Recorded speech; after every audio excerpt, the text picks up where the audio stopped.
starting this tutorial with the 3 fish, one of which I cleaned all by myself with the instruction of Bruce teaching me. Not over here. Fishes. But this is the fish that Bruce caught with his hand. We'll go into how to... Don't try it sideways. You can't see anything.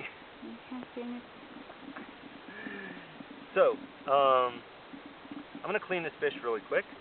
And we caught this guy in a stream over here. We're up in the Beartooth Mountains in Montana. This is a cutthroat trout. He's looks like about 12 inches. He's been dead for a little bit. He's the first one we caught. So what I'm going to do is I'm going to flip him over here, and you can see that he's a cutthroat. You can see the little orange marking there under his chin. And I'm going to open up my handy-dandy Swiss Army knife. Now the fish is slicker than heck, so you want to be kind of careful. I'm going to start down here by the caudal fin, and I'm going to slide the knife into the fish's penis.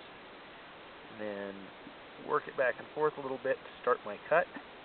Once I've started my cut, I'm going to pull the knife out and go in next to the intestine so that I'm not slicing the whole intestine open inside. And then I just work it up the belly of the fish all the way up to the gills. So, and you'll notice that the sharp edge of the knife is away from my hand. So despite the fact that I got my hand under there, I'm in no danger of cutting myself, or, well, let's say less danger of cutting myself. Alright, so I've slid it all the way up to the gill there. Now what I'm going to do is go in behind the gills here. You can see there's a little cartilage bony thing right there that holds the gills to the chin.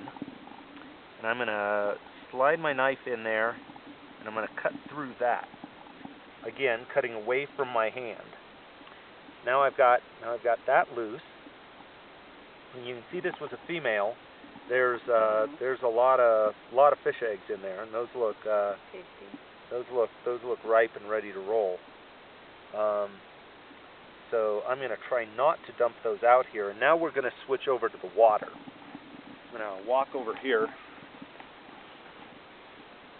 Because we are actually in bear country, I want to leave as much stuff as I can in the water rather than near our campsite or up here on shore to attract bears. And our campsite's way over here. So I'm going to just dump this row. And then I'm going to stick my thumb through the fish's mouth so that I'm holding the fish's head with my fingers through its mouth. That gives me a good strong place to hold on. And then I'm going to, with my index finger, I'm going to stick it down the gill section here. These cartilaginous pieces that hold up the gills.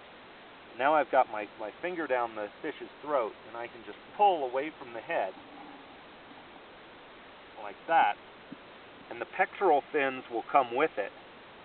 And I can just pull that whole thing out, and out come all of the fishy guts. Toss that.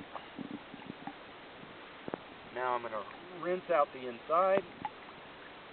And in the back of the fish is a little membrane that has blood under it.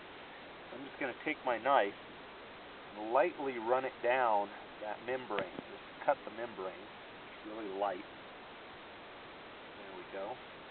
Now I can take my thumb, press it against the spine, rake my thumb down there, and I'll get all of that gooky blood stuff out. There's no really good reason other than aesthetics and taste to do that.